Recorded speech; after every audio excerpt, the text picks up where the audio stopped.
de vrais jumeaux du ñu déggoo ci lépp donc man je ne suis pas naïf xam naa ne wala boo xamoon naa ne Ousmane Sonko ak Bassirou Diomaye Faye il arrivera des moments yoo xam ne du ñu déggoo ci yenn yi mais que ça qu'on en arrive à cette situation là moom comme disent les Ivoiriens si je dis que bettuma c'est que j'ai menti lu ma bett la pour plusieurs raisons pourquoi parce que wax nga ko man interviewé naa Bassirou Diomaye Faye bi mu génnee prison juste avant l'élection au cœur de la campagne Ousmane Sonko je crois que interviewé naa ko 2 ou 3 fois avant muy dem au pouvoir bi mu nekkee premier ministre interviewé naa ko ci élection législative yi ñu jàll et à chaque fois dama doon noter benn complicité entre les deux hommes dama doon noter des gens yoo xam ne ils sont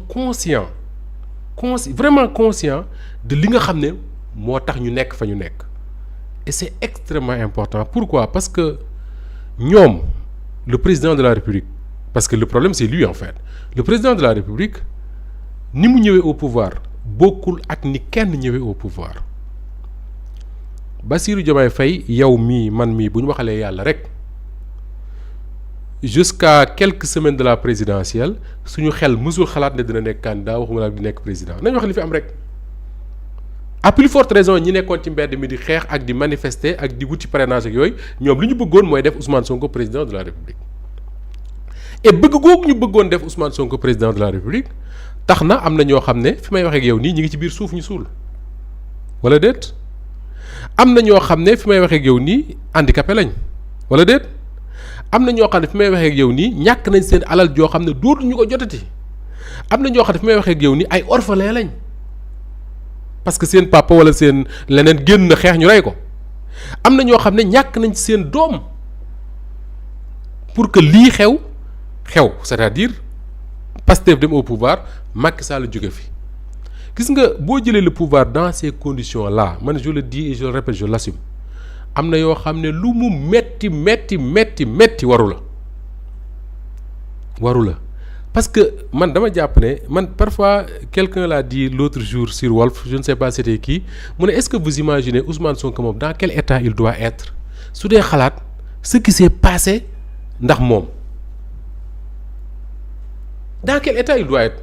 voilà quelqu'un boo xam ne man leer na ma dina toog guddi mu xalaat ne mais y a 80 gosses qui sont morts pour que ñun ñu dem au pouvoir est-ce que ñun nous avons le droit nekk au pouvoir ñu ñuy dégg ne ñu ngi xëccoo c'est des questions que je me pose très honnêtement c'est des questions que je me pose nga yokk ci maintenant nga ñëw élection présidentielle ñu ne la l'élection présidentielle c'est la rencontre entre un homme et son peuple Abdoulaye Wade noonu la faloo il ne doit rien à personne Macky Sall noonu la faloo il ne doit rien à personne enfin il y a eu des alliés et tout mais en tout cas c'est lui qui avait son programme de société dem défendre ko devant les Sénégalais nga jël Bassirou Diomaye Faye les Sénégalais demandé wuñ ko programme de société demandé wuñ ko des engagements demandé wuñ ko dara qu'est-ce qui s'est passé Ismaël Ousmane Sonko moo ne kii mooy sama candidat c'est ça la vérité des faits histoire loolu la du leneen Ousmane Bassirou Diomaye Faye musul taxaw ci Sénégalais yi ne leen j'ai créé le Pastef j'ai un programme de société lii laa bëgg def lii laa non d'ailleurs prison la nekkoon bi lépp di xew Ousmane Sonko moo xëy suba nañu Bassirou Diomaye Faye mooy sama candidat parce que wóolu naa ko li ne ci man moo ne ci moom et les gens sont allés voter mieux Ismaël pendant cette campagne là est-ce que les gens dañuy fàtte ne ci weeru koor lañ campagne am na nit ñoo xam ne y a une image qui m'a beaucoup marqué mooy waa ji nga xam ne dafa doon xëdd këram Thiès jékki-jékki dégg yuuxu yi ñu ne lu xew ñu ne Ousmane Sonko ngi dugg Thiès mu jël serbetam woddoo serbet di génn daw topp cay daw man dem naa Saint-Louis interviewé Khalifa Sall jóge Saint-Louis di ñibbi si Dakar bi may toll ay je ne sais pas ay ngaay u ndànd je ne sais plus laa dajee cortège u Ousmane Sonko ñu ne Ousmane Sonko mu nga jëm Louga bi may agsi Tivaouane heure dog boobu dog nañ ba pare parce que Tivaouane dog fa la fekk kii nu mu tudd Ousmane Sonko bi ñuy agsi Tivaouane Pierre-Edouard Faye mën na ma ci doy seede ñi ngi gis nit ñi ci mbedd mi ñuy doog a ñibbi seen kër mu leer ne kon ñii dañoo bàyyi seen ndogu dem topp Ousmane Sonko boobu nga xam ne manque ñi ngi dajeeg moom heure dog côté Ndande ou Kébémer ou Ngaye je ne sais plus ñun man bi may seetaan ne Ousmane Sonko àgg na Louga il faisait 3 heures du matin mais nit ñooñu nekkoon ci mbedd mi di la xaar toute une nuit ñenn ñi woor man ma dem Kaolack pour interviewer Bassirou Diomaye Faye man meetingu ma tertuuma ci oto bu climatisé laa toog dem ci hôtel bu ñu climatisé interviewer Bassirou Diomaye Faye wàññeeku mais coono bi ma daj ndax tàngaay bi may yendoo jour boobu coono bi ma daj pour def mon métier mais imaginez ñi daj même 10 000 fois plus pour topp Bassirou Diomaye Faye imaginez ñi nga xam ne ils sont à Londres ils sont à Washington ils sont à Paris ils sont au Maroc ils sont ailleurs dans le monde mais di cotiser seen xaalis pour financer la campagne de Pastef pour que Bassirou Diomaye Faye dem au pouvoir mais ñooñu acte booy posé da nga leen war a xalaat est-ce que yaa ngi xalaat ñooñu bu ñu toogee di seetaan ñu naan leen Bassirou Diomaye Faye ak Ousmane Sonko ci tàggalikoo leen jëm mën nañoo tàggalikoo est-ce que yaa ngi xalaat ñoom ci ban état la ñuy nekk est-ce que yaa ngi xalaat maire bi nga xam ne doomam dem na suuli ko parce que dafa génnoon di manifester ñu faat ko mu xëy suba ñu ne Bassirou Diomaye Faye gagné na élection yi Ousmane Sonko mooy premier ministre kooku kontaan bi muy am soulagement bi muy am nga xam ne loolu rek la mooy consolation xaalu ci loolu leneen imaginel mu toog dégg ñu ne yéen a ngay waaj a tàqali ko moom ci ban état lay nekk maire boobu mais je pense qu'il faut faire attention li ñu nekk di dund nii Ismaïla du lu yomb man je fais partie des premiers journalistes pour ne pas dire le seul bi nga xamee ne Bassirou Diomaye Faye faloo man maa annoncé ne gis naa ne Ousmane Sonko mooy nekk premier ministre et à l'époque quand je l'ai dit il y a des gens qui m'ont dit ce serait une erreur Ousmane Sonko nekk premier ministre parce que coow dina am entre les deux est-ce que dem assemblée gënul yomb man à l'époque je disais non man li ma gëm mooy Ousmane Sonko il doit être au cœur de ce qui va se faire pourquoi parce que c'est lui qui a porté le projet bi leen yóbbu au pouvoir kenn gënu koo xam bu ñu koy dérouler dafa war a nekk au cœur de ñi koy dérouler mais warul dem assemblée toog mais tey après coup tu te dis mais ñi doon wax ne mënoon dem assemblée mais ils n'ont pas tort parce que ku ñu waxoon ne dinañ dund lii en 2025 moins de 2 ans après l'arrivée de Bassirou Diomaye Faye au pouvoir da nga naan c'est pas possible Ismaïla ça je le dis avec toute la gravité qu'il faut que les gens fassent attention il faut ñu xam peuple bi nga xam ne moom la ñu ko seqal il faut ñu xam li nga xam ne moom la peuple boobu sacrifié pour que ñoom ñu toog fi ñu toog tey su fekkoon xëccoo dafa am ci wàllu ni ñu war a yore état bi Ousmane Sonko ak Bassirou Diomaye Faye déggoowuñ ci y a pas de problème c'est naturel parce que nit ñi aussi même bu ñu porté le même projet dans la gestion de l'état de tous les jours dina am ay divergences mais su fekkee ne man Moustapha Diop maa ngi xalaat ne am na leneen lu expliquer li ñuy jàppante mais le Sénégalais bi nga xam ne moom dafay digg rek ñu naan ko Bassirou Diomaye Faye dafa teg benn coalition dénk ko Aminata Touré ma ngay woo ay waa APR ay maire ak leneen Ismaïla mets-toi à la place de ce Sénégalais là bi nga xam ne y a quelques mois mi ngi xeex ci mbedd mi xëy na sax gaañ nañ ko deret sang na ko wala leneen écoute regarde le Sénégalais bi nga xam ne muy Ziguinchor wala Bignona génn di manifester ñu dóor bal moroomam mu yenn ko ci ay loxoom daw ak moom ba mu faatu ci ay loxoom am na fi les images existent manifestation nga gis manifestants yi téye nit ku ñu dóor bal di daw ak moom ba mu faatu seen loxo est-ce que yaa ngi imaginer xale yooyu li ñu vivre noonu buñ dee dégg ñu naan leen écoutez ña ngay dajale ay waa APR ak waa Benno Bokk Yaakaar pour ñu créer benn coalition pour soutenir Bassirou Diomaye Faye est-ce que ñi ngi xalaat xale yooyu li ñu nekk di leen teg il faut faire attention kii Ismaïla li ñuy wax ni du yëfu du ay fo c'est très sérieux et je pense que le président war nañ ko gën a sensibiliser ci loolu c'est quelque chose de très très sérieux je te pose une question très simple xale yooyu noonu ñoom dañ doon cotiser pour Pastef di manifester pour Pastef ñi nekk dans la diaspora là di cotiser pour Pastef di manifester pour Pastef tey on vous dit ñi ngi monter benn coalition bu tudd wala boog ñi ngi restructurer benn coalition bu tudd Diomaye président ña ngay woo ay nit ñu cee ñëw mais Ismaïla qui finance les activités de cette coalition am nañ siège yéen fi ngeen nekk ni vous payez une location ñoom fi ñu nekk seen siège di recevoir ay nit qui paye la location wala boog dañ naan ku ñëw na nga joxe 10 000. or xale yi bokk Pastef xeex ba Bassirou Diomaye Faye nekk pouvoir ñoom ñoo doon cotiser pour di fay ay location wu siège yu Pastef di jënd seen ay t-shirt di ci def Ousmane Sonko di jënd seen ay bracelet di def leneen ak leneen kenn état musul leen a jox président de la République musul jël ci kees jox leen Ousmane Sonko musul jël musul financer à leur place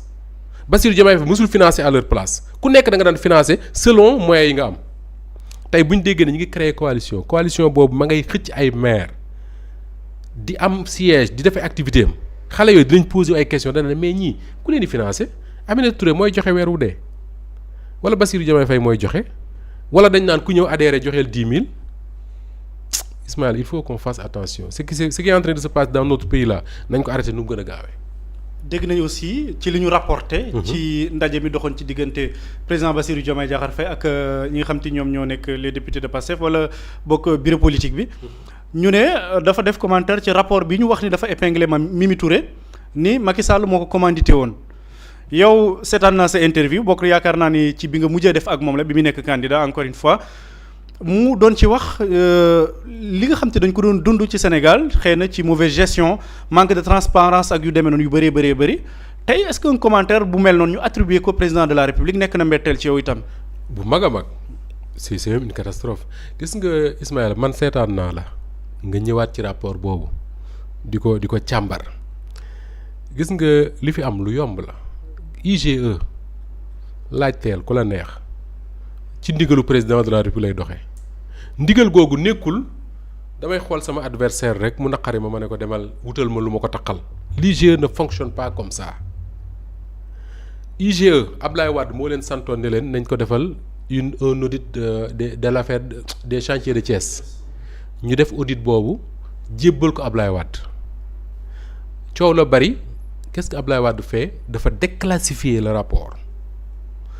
ba mu ko déclassifier mooy maanaam génne na ko teg ko dans l'espace public mën nañ ko waxtaane mën nañ ko publier parce que rapport IGE kenn du ko teg ci mbedd mi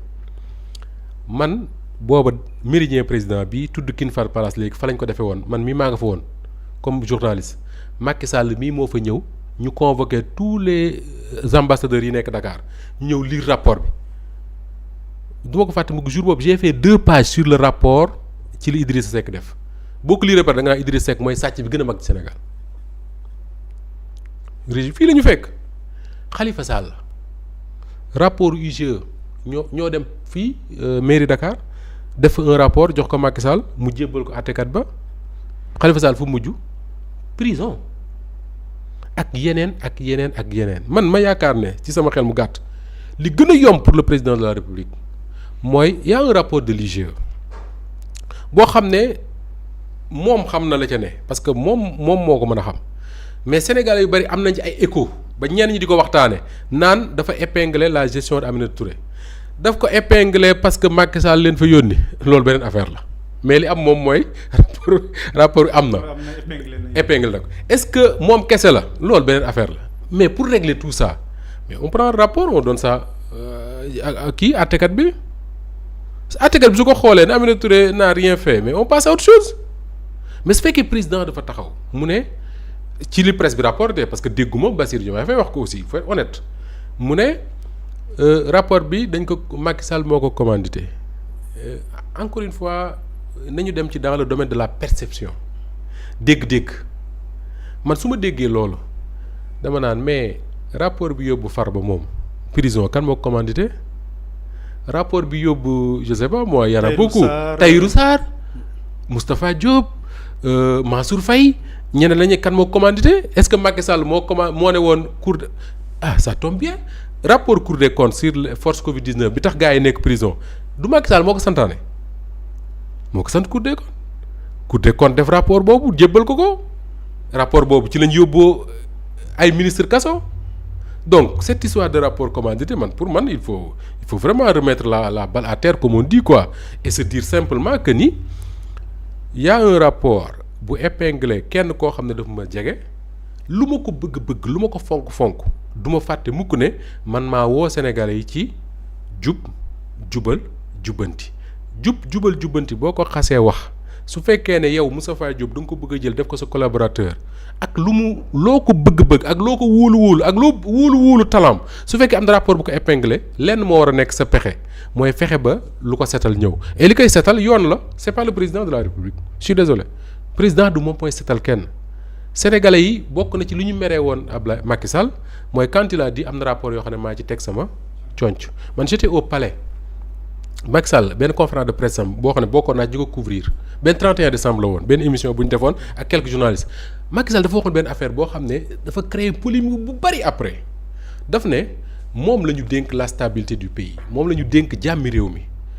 mënul bàyyi un procureur wala un magistrat muy convoquer ku ko neex quand il a dit ça man j'ai dit un président ne doit pas dire ça mais au fond Macky Sall n'a pas tort xam nga lu tax tey bu ñu ne woon président de la République yoonam nekkul ci loolu il ne surveille pas voilà toppatoo ko mais qui te dit que un procureur de la République mënu fee taxaw ne nañ ma jàppal Khalifa Sangam parce que dañ koo tudd ci nangam su boobaa fan lañ jëm ay équilibre la yoo xam ne un état da koy gérer mais un président ne le dit pas comme ça dans tous les pays du monde c'est des choses que les gens gèrent. Pourquoi Nicolas Sarkozy avant muy dem prison Emmanuel Macron recevoir ko pourquoi c'est des questions qu'on doit se poser un pays ça se gère comme ça mais du lépp la ñuy teg ci kaw taabal ji encore une fois dans l'affaire Aminata Touré man c'est une dame que je respecte beaucoup franchement ñun am nañ fi ay jafe-jafe yoo xam ne daan ñëw di ci taxaw di ci xeex comme pas possible surtout bi ñu jàppee Thioro Maxo Mandela et tout mais dans cette affaire précise du président de la République moom